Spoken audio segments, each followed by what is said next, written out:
실적이 시장의 예상을 뛰어넘는 서프라이즈로 나와도 주가는 하루 만에 폭락할 수 있다는 것. 이것이 바로 지금 월스트리트의 가장 무서운 현실이 되었습니다. 이번 한 주는 앞으로의 시장 방향성을 결정짓는 그야말로 모든 것이 집중된 슈퍼 위크가 될 것입니다. 단 4일이라는 짧은 시간 안에 구글, 아마존, 메타, 애플이라는 빅테크 사룡의 실적이 연이어 공개되고 여기에 더해 미국 1분기 GDP 성장률과 3월 개인 소비 지출, 즉 PC 이 물가지표까지 발표됩니다.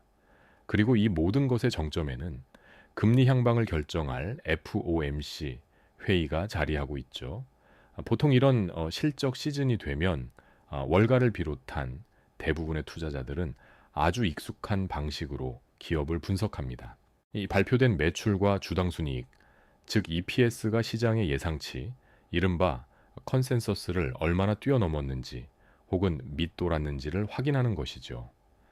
이 숫자 비교를 통해 어닝 서프라이즈니 어닝 쇼크니 하는 평가를 내리고 그것이 곧 주가 등락의 유일한 잣대처럼 여겨져 왔습니다. 하지만 바로 이 익숙한 분석 방식이 지금 시장에서는 가장 빠지기 쉬운 함정이 되고 있습니다. 최근 시장의 흐름을 유심히 보셨다면 이미 눈치채셨을 겁니다. 분명히 시장의 예상을 훌쩍 뛰어넘는 훌륭한 성적표를 받아들었는데도 다음날 주가는 오히려 두 자릿수 가까이 폭락해버리는 기이한 현상들이 반복되고 있기 때문입니다. 이는 시장의 질문이 완전히 바뀌었다는 가장 강력한 증거입니다. 투자자들은 더 이상 지난 분기에 얼마나 잘 벌었는가라는 과거의 성과에 만족하지 않습니다. 그들의 관심은 이제 기업의 화려했던 과거 기록이 아니라 아직 쓰이지 않은 미래의 청사진으로 바로 그 무엇으로 완전히 옮겨갔습니다. 그렇다면 월가의 진짜 스마트머니들이 실적 보고서에 빼곡한 첫 장을 넘기기도 전에 마치 정답지를 확인하듯 가장 먼저 찾아보는 그 숫자는 대체 무엇일까요? 월가가 주목하는 그 단 하나의 숫자는 바로 설비 투자, 영어로는 캐펙스, 가이던스입니다. 이것은 더 이상 단순한 비용 지출의 개념이 아닙니다. 미래 시장의 영토를 누가 더 많이, 더 빨리 선점하느냐를 결정짓는 사실상의 AI 인프라 군비 경쟁 선점포고나 다름없습니다. 지금 당장 얼마를 벌었느냐가 아니라 미래의 디지털 영토를 장악하기 위해 얼마만큼의 실탄을, 즉 자본을 선제적으로 쏟아부을 준비가 되어 있는지를 보여주는 가장 정직한 선언인 셈이죠. 마이크로소프트, 구글, 아마존, 그리고 메타. 이 네 개의 빅테크 기업이 앞으로 1년간 쏟아붓겠다고 밝힌 설비 투자 계획의 합산 규모는 자그마치 982조 원에 육박합니다.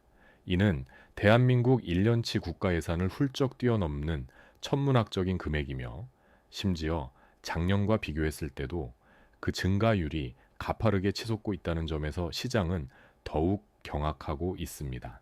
그렇다면 이 막대한 자본은 대체 어디로 흘러 들어가는 것일까요? 답은 명확합니다. 바로 인공지능 모델을 훈련시키고 전 세계 수십억 명에게 AI 서비스를 안정적으로 제공하기 위한 거대한 물리적 기반, 즉 데이터 센터를 짓는 데 집중적으로 투입됩니다. 더 강력한 AI를 만들기 위해, 그리고 그 AI를 통해 새로운 시장을 창출하기 위해 눈에 보이지 않는 디지털 세상을 지배할 물리적인 요새를 경쟁적으로 쌓아 올리고 있는 것입니다. 이렇게 미래를 향해 천문학적인 돈을 쏟아붓겠다는 계획은 장기적인 관점에서 보면 시장에 대한 엄청난 자신감의 표현이자 미래 성장성에 대한 강력한 베팅이라고 할 수 있습니다. 하지만 당장 이번 분기, 다음 분기의 이익률과 현금 흐름을 누구보다 깐깐하게 따지는 월가 투자자들의 입장에서는 이 거대한 투자가 왜 오히려 기업의 발목을 잡고 주가를 끌어내리는 악재로 해석될 수 있는 걸까요? 월가 투자자들이 가장 먼저 들여다보는 것은 결국 숫자로 찍히는 이익입니다. 아무리 미래가 장밋빛이라도 당장 내 통장에 들어오는 돈이 줄어든다면 이야기는 달라지죠. 바로 이 지점에서 투자의 역설이 시작됩니다. 천문학적인 설비 투자는 회계장부상 감가상각비라는 비용으로 고스란히 잡히고 데이터 센터를 24시간 돌리는 막대한 전기료와 운영비는 이익률을 직접적으로 갉아먹습니다. 기업이 벌어들이는 전체 매출은 그대로인데 나가는 돈이 많아지니 당연히 주머니에 남는 돈, 즉 이익률이 훼손될 수밖에 없습니다. 그리고 기업의 최종 성적표라 할 수 있는 주당 순이익, EPS는 이 이익률에 정직하게 연동되기 때문에 투자 규모가 커질수록 단기적인 이 PS 하락 압력은 거세지는 구조입니다. 여기에서 불확실성이라는 기름이 부어집니다. 이 막대한 돈을 쏟아부어서 과연 언제쯤 그리고 얼마만큼의 이익으로 회수할 수 있을지에 대한 명확한 답을 지금 당장 내놓을 수 있는 사람은 아무도 없습니다. 월가는 이처럼 회수 기간이 불투명한 미래의 이익에 대해서는 가차 없이 할인율을 적용해 현재 가치를 깎아내립니다. 이것이 바로 대규모 투자가 단기적으로 주기에 오히려 독이 될 수 있는 이유입니다.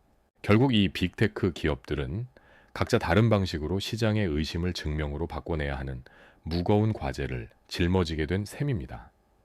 메타에게는 그래서 그 돈으로 광고 매출을 얼마나 더 끌어올릴 수 있는데? 라는 가장 원초적인 질문에 대한 답을 증명해야 하는 숙제가 주어졌습니다. AI 기술 고도화가 인스타그램과 페이스북의 광고 효율성 증대로 이어지고 이것이 실질적인 매출 성장으로 연결된다는 명확한 인과관계를 숫자로 보여줘야만 하는 것이죠. 알파벳은 클라우드 시장에서 가파른 성장세를 다시 한번 입증하는 동시에 고질적인 비용 통제 문제에 대한 시장의 의구심을 해소해야 하는 이중 과제를 안고 있습니다. 막대한 투자가 구글 클라우드의 점유율 확대로 이어지는 동시에 회사 전체의 이익률을 방어할 수 있다는 믿음을 줘야 합니다. 아마존 역시 AI 시대의 최대 수혜주로 꼽히는 AWS의 성장 엔진을 다시 가속화할 수 있는지, 그리고 그 과정에서 기존의 높은 수익성을 지켜낼 수 있는지를 동시에 보여줘야만 합니다. 이들은 모두 우리의 투자는 비용이 아니라 미래를 위한 가장 확실한 성장 동력이라는 것을 시장에 설득해야만 하는 각자의 증명의 무대에 서 있는 것입니다. 이처럼 빅테크 주주들에게는 단기적인 고통을 안겨줄 수 있는 이 천문학적인 돈의 흐름이 지구 반대편에 있는 한국 투자자들에게는 왜 더할 나위 없는 희소식이 되는 걸까요? 그 천문학적인 돈의 강물이 최종적으로 어디로 흘러가는지를 추적해 보면 그 답은 명확해집니다. 빅테크가 발표하는 수백, 수천억 달러의 설비 투자, 즉 캐펙스는 결국 엣지 AI 시대를 구현할 물리적인 기반, 바로 데이터 센터를 짓고 확장하는 데 쓰입니다. 그리고 이 최첨단 데이터 센터의 심장과 두뇌를 구성하는 핵심 부품이 바로 엔비디아의 GPU, 그리고 그 GPU가 제 성능을 내기 위해 필수적인 고대 역폭 메모리 HBM과 고성능 서버 DRAM입니다. 전 세계에서 이 HBM과 서버 DRAM을 가장 잘 그리고 가장 많이 만들어낼 수 있는 기업은 사실상 단 두 곳, 바로 대한민국의 삼성전자와 SK하이닉스 뿐입니다. 결국 마이크로소프트와 구글이 미래를 위해 쏟아붓는 투자는 약간의 시차를 두고 삼성전자와 SK하이닉스에 대한 직접적인 구매 주문서로 바뀌는 것입니다. 빅테크의 지출이 곧 한국 반도체 기업의 매출이 되는 너무나도 명확한 인과관계가 성립하는 셈입니다. 최근 외국인 투자자들이 왜 그렇게 끈질기게 코스피, 특히 반도체 주식을 사들이고 있는지에 대한 가장 명확한 설명이 바로 여기에 있습니다. 그들은 삼성전자의 분기 실적이 발표되기를 기다리지 않습니다. 그보다 한 발 앞서 수요의 원천인 빅테크의 투자 계획표, 즉 캐펙스 가이던스라는 가장 확실한 선행지표를 보고 먼저 움직이는 것입니다. 글로벌 스마트머니는 이미 이 거대한 돈의 흐름이 어디로 향할지 알고 그 길목에서 가장 확실한 수혜주를 선점하고 있는 셈입니다. 이처럼 빅테크의 AI 투자가 한국 반도체의 운명을 결정하는 거대한 선순환 구조가 명확해졌지만 이 거대한 흐름의 수도꼭지를 단 몇 마디 말로 잠가버릴 수도 있는 단 한 사람이 있습니다. 이번 주 어쩌면 그의 마지막이 될지도 모를 기자회견을 앞둔 파월 의장은 과연 이 AI가 촉발하는 거대한 수요와 인플레이션 압력을 어떻게 바라보고 있을까요? 사실 이번 주 새벽에 열리는 FOMC에서 금리를 동결할 거라는 사실은 이미 시장 참여자 99%가 알고 있는 기정사실입니다. 그렇기 때문에 이번 FOMC의 진짜 본질은 금리 결정 그 자체가 아니라 결정 이후 새벽 3시부터 시작되는 파월 의장의 기자회견에 모든 것이 달려있다고 해도 과언이 아닙니다.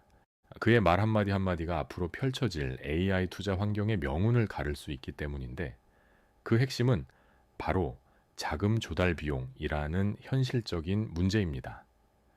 빅테크가 쏟아붓는 천문학적인 투자금, 대한민국 1년 예산을 훌쩍 뛰어넘는 그 돈은 결국 이자 비용이라는 현실의 벽에 부딪힐 수밖에 없습니다. 금리가 높다는 것은 이 거대한 투자를 위한 비용이 그만큼 비싸다는 뜻이고 모두가 기다리는 금리 인하가 늦춰질수록 AI 인프라를 구축하는 속도의 제동이 걸릴 수밖에 없는 구조인 셈이죠. 따라서 시장이 파월의 입에서 가장 듣고 싶어하는 단 하나의 힌트는 최근 다시 고개를 들고 있는 유가 상승발 인플레이션을 과연 일시적인 외부 충격으로 보고 무시할 것인지 아니면 경제 전반에 영향을 미치는 구조적인 위협으로 판단하고 긴축의 고삐를 다시 조일 것인지에 대한 그의 최종적인 시각입니다.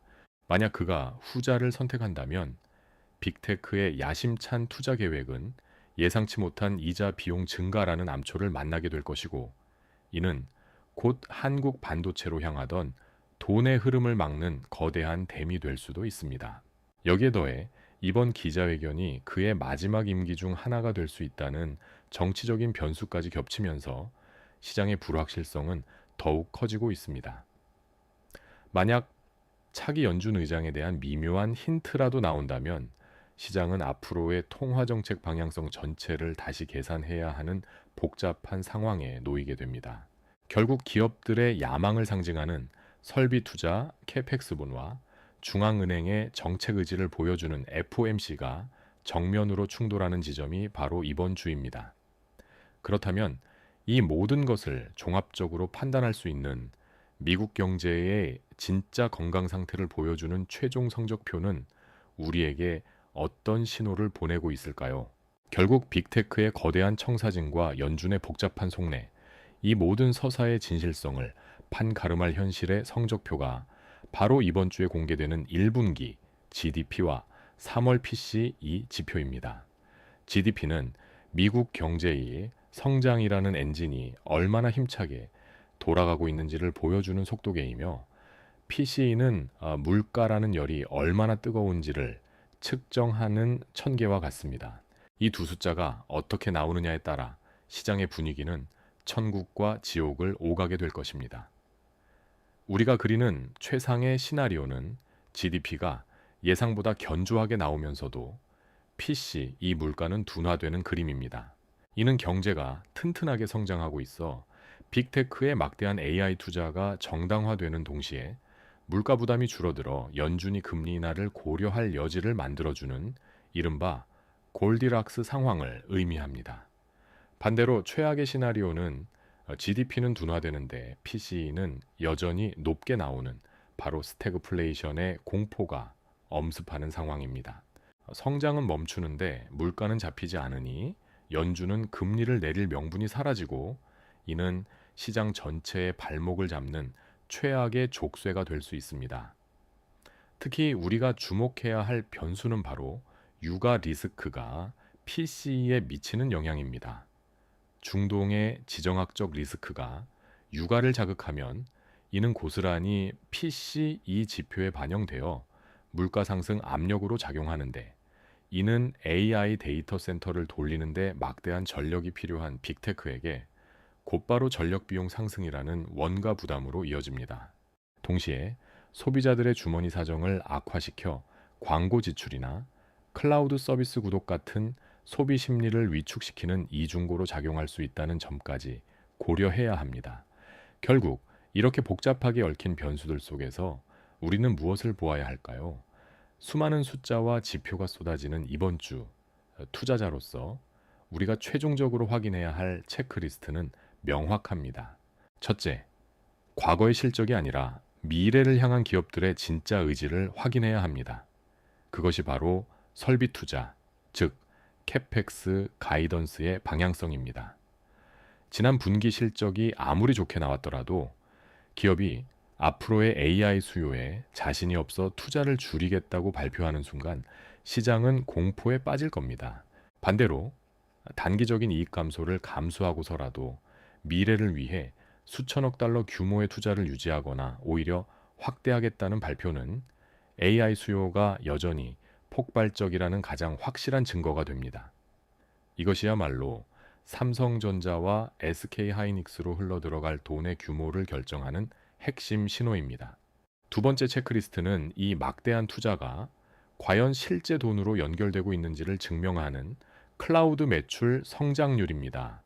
AI 모델을 개발하고 서비스하는 모든 과정은 결국 클라우드 위에서 이루어집니다. 기업들이 AI에 대한 투자를 실제 서비스로 구현하고 있다면 그 결과는 반드시 클라우드 사용량의 증가, 즉 매출 성장으로 나타나야만 합니다.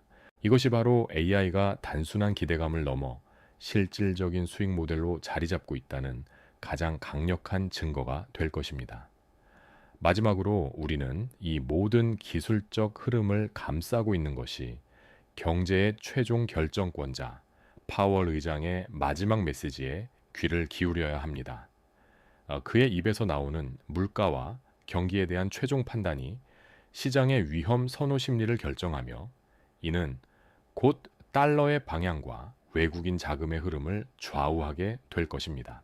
만약 이 세 가지, 즉 빅테크의 공격적인 투자 의지, 숫자로 증명되는 AI의 수익성, 그리고 말하자면 시장을 위축시키지 않는 수준의 연준 메시지가 모두 긍정적으로 확인된다면 현재 시장을 둘러싼 중동의 지정학적 리스크나 반독점 규제 같은 소음들은 힘을 잃게 될 겁니다.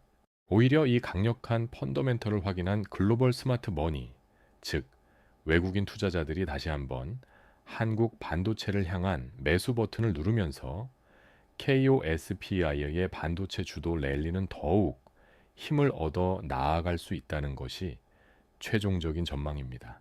도움이 되셨다면 구독과 좋아요 부탁드립니다.